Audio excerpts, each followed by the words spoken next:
Here we are then, Miami GP weekend. The glitz, the glamour, the celebrities that don't know what they're talking about, and if you listen very closely, you can just hear the faint popping as our hopes of a title battle go up in smoke. So Miami then.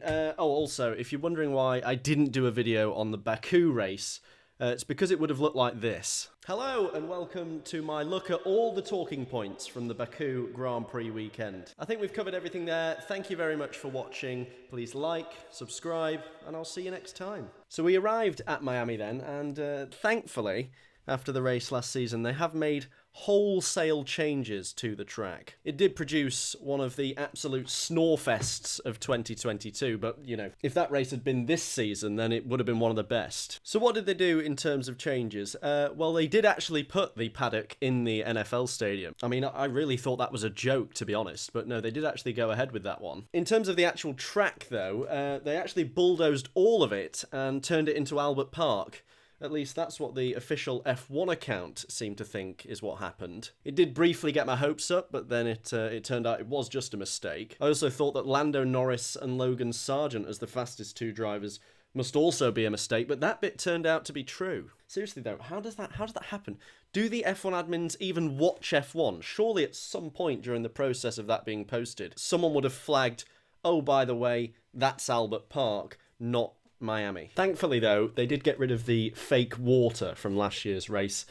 Oh, actually, no, they didn't. On to the action then. And the good news for fans of competitive racing is that both Mercedes and Ferrari were faster than Red Bull in FP1. The bad news is that Red Bull absolutely destroyed them in FP2. 0.9 seconds Verstappen was clear of Hamilton. How is the gap getting wider? They can't even use a wind tunnel. Like, are we sure Adrian Newey doesn't have one in his basement? Has anyone checked?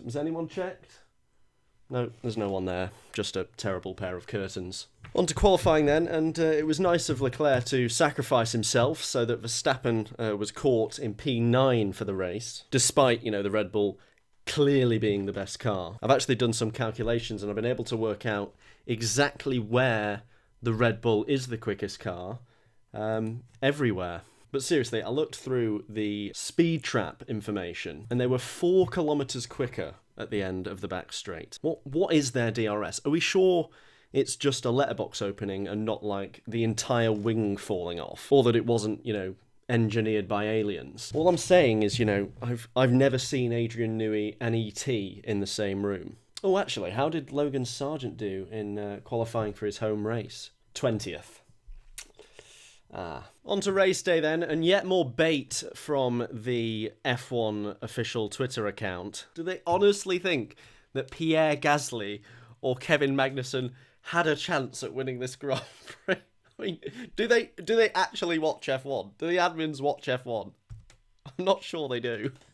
I know the graphic is just for, like, you know, pointing out the top 5, but it's just such a stupid question. Clearly, it was going to be Max Verstappen or Perez. Most of the entertainment for the weekend actually came before the race started, because viewers on Sky Sports were treated to Sir Jackie Stewart nearly being arrested live on television, trying to get Roger Federer to do an interview on Brundle's grid walk. You can't beat up Sir Jackie Stewart. Jackie, don't get yourself in trouble. He did actually come for an interview at the end, just as the band exploded into life for the driver walkout. So it just sounded like this. That band, by the way, had will.i.am pretending to compose it, which was pretty toe-curling, as you can imagine. Him just waving his hands in the air, not really anyone paying any attention to him. Not really sure whose idea that was. You know, why not just go whole hog and have, like, Eminem playing the bassoon or something? I think Steve from Quadrant summed that one up best. Finally, pure cringe.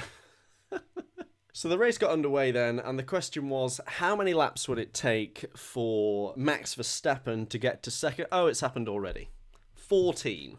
Less than a third of the Grand Prix for Max Verstappen to go from 9th to 2nd. First of all, absolute credit to Max. He was just pretty unstoppable this race weekend.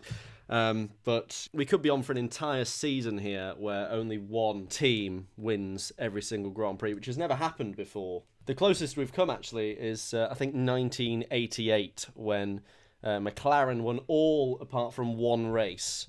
But that was only a 16-race season. This is, I think, a 23-race season, and I genuinely can't see anyone other than Red Bull winning all these races, because it's so reliable. Unless they crash into each other. They might crash into each other, but that relies on Max Verstappen not being 47 seconds in front. They could I think they will. I think they will win every single race this season, and every credit to them. As a result of Max Verstappen's scintillating pace, the fight for the win was basically Perez chilling in first place, and then Max Verstappen was miles faster and overtook him. The end. We may have got a bit excited after Baku, could there be a bit of a title race here?